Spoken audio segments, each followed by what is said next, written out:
चलिए इस वीडियो में हम एम्पेरिकल एंड मार्कोव फॉर्मूला में डिफरेंस समझते हैं। ठीक है, ये बहुत बच्चे कभी कभी कन्फ्यूजन हो जाता है कि एग्जैक्टली दोनों सेम है कि डिफरेंट है। तो बहुत सिंपल है। तो आप देखिए, यहाँ मैंने एक टेबल दिया है जिसमें एम्पेरिकल और मार्कोव फॉर्मूला बना रखा है। तो पहले मार्कोव फॉर्मूला देखिए। जैसे CO2 का मार्कोव फॉर्मूला जानते हो क्या होता है? CO2 होता है। तो O2 में एक कार्बन और 2 ऑक्सीजन है। तो उसमें एलिमेंट का रेशियो क्या होगा? 1:2 होगा। तो 1:2 एक सिंपल रेशियो है। तो आपका एम्पेरिकल फॉर्मूला भी सेम होगा। सिमिलरली अगर H2 में देखोगे तो वही होगा। लेकिन N2O4 में देखेंगे तो एटम जो एलिमेंट है उसका क्या है? रेशियो सिंपलेस्ट नहीं है। तो सिंपलेस्ट करेंगे तो जो आपको फॉर्मूला आएगा, that is called empirical formula.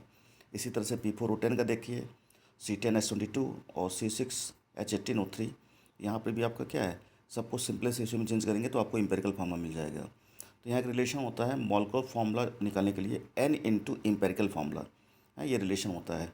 अगर आपको मोलकुलर फॉर्मूला निकालना है तो एम्पेरिकल फॉर्मूला में N से मल्टीप्लाई करना पड़ेगा। N क्या होता है ये इस एग्जाम्पल से समझते हैं। ठीक है, लेट अस मोलकुलर फॉर्मूला पे कंपाउंड टू बी CH2 और ब्रैकेट में करके N लिखा हुआ है। ठीक है, ये N जो है वो नंबर है जिससे हम उसको रखने से वो क्या हो जाएगा? आपका मोलकुलर फॉर्मूला में चेंज हो जाएगा। तो इसको निकालते कैसे हैं? तो इसको निकालने के लिए आपको मोलर मास जरूर दिया रहेगा, मतलब कंपाउंड का। ठीक है, तो based on the molecular formula जो CH2 पावर N है, इसका अगर वो निकालेंगे, मोलकुलर मास निकालेंगे, तो चूँकि N को आगे कर दीजिए और कार्बन का एटॉमिक मास 12 प्लस H का 2 × 1 हो जाएगा तो 14 N आ जाएगा।